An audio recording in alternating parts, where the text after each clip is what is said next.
बढ़िए सास संगत जी, प्यार से कहना धन निरंकार जी। आशा करती हूँ सदगुरु माता जी की कृपा से आप सभी स्वस्थ होंगे, अच्छे होंगे। आज का शीर्षक है उपकार ही धर्म है। अरब में एक साहूकार था। उसके 3 बेटे थे। ऊँटों का कारोबार था। कुल 19 ऊँट थे। उसके पास उसका अंतिम समय आया तो अपने मित्र को बुलाकर एक बात कही कि बड़े बेटे को आधे ऊँट देना, उससे छोटे को चौथाई हिस्सा मिलना चाहिए और सबसे छोटे को 5वां हिस्सा। यह कहकर साहूकार चल बसा। उस समय तो सब उसकी मौत के गम में डूबे रहे, इसलिए मित्र ने इस बारे में कुछ नहीं सोचा। परंतु कुछ दिनों बाद जब संपत्ति का बंटवारा करने की बात चली तो उसे सोचना पड़ा। उसने सोचा कुल 19 ऊँट हैं, बड़े को आधा हिस्सा देना है। 19 का आधा हिस्सा कैसे करें? बहुत सोचा, कुछ समझ में नहीं आया। लोग बेचैन थे कि क्या बात है, बंटवारा क्यों नहीं हो रहा है। आखिर पूछ ही बैठे, भैया चुप क्यों बैठे हो, बांटते क्यों नहीं? मित्र झुंझुला कर बोला, कैसे बांटूं? ऊँट है कुल 19 और बड़े लड़के को देने हैं आधे। अब 19 के आधे कैसे करें? एक ऊँट के 2 हिस्सों की बात सोचना मूर्खता है, इसलिए समझ नहीं पा रहा हूँ कि कैसे होगा। भीड़ देखकर आने जाने वाले लोग भी वहां इकट्ठे हो गए।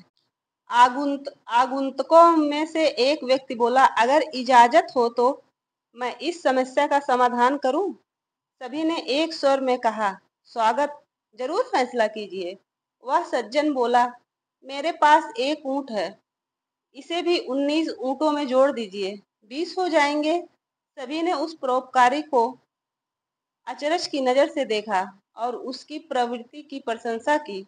वह व्यक्ति निरपेक्ष भाव से बोला, अब 20 ऊँट हैं, आधे बड़े लड़के को यानी 10 उसे मिले। सभी ने एक स्वर में ठीक कहा और इस प्रकार अपनी सहमति दर्शाई। छोटे का 1/4 हिस्सा अर्थात 20 में से 5 ऊँट उसको मिले। परोपकारी सज्जन बोला, सभी ने सहमति में सिर हिला दिए। छोटे बेटे को 5वां हिस्सा मिलना है। 20 में से 4 ऊँट उसके ही हुए। सज्जन रुका।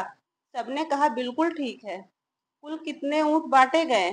10 बड़े को, 5 उससे छोटे को और 4 सबसे छोटे को, यानी 19 ऊँट बट गए। एक ऊँट बचा, वह मेरा, मेरे पास रहा, कहकर सज्जन हल्के से मुस्कुराया। कमाल हो गया, सभी एक स्वर में बोले। दरअसल दूसरे की भलाई के लिए अपनी सुविधा को त्याग देना मानवीय कर्तव्य है, इसलिए मेरी प्रशंसा की कोई बात नहीं।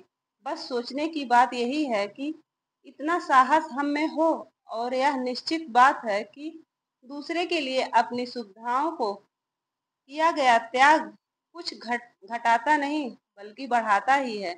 यह कहकर वह सज्जन अपने रास्ते आगे चल दिया। वास्तव में जो ऐसा परोपकारी मानव होता है वही संत होता है। महात्माओं को दूसरों के लिए अपना अपना बलिदान करने में संकोच नहीं करना होता।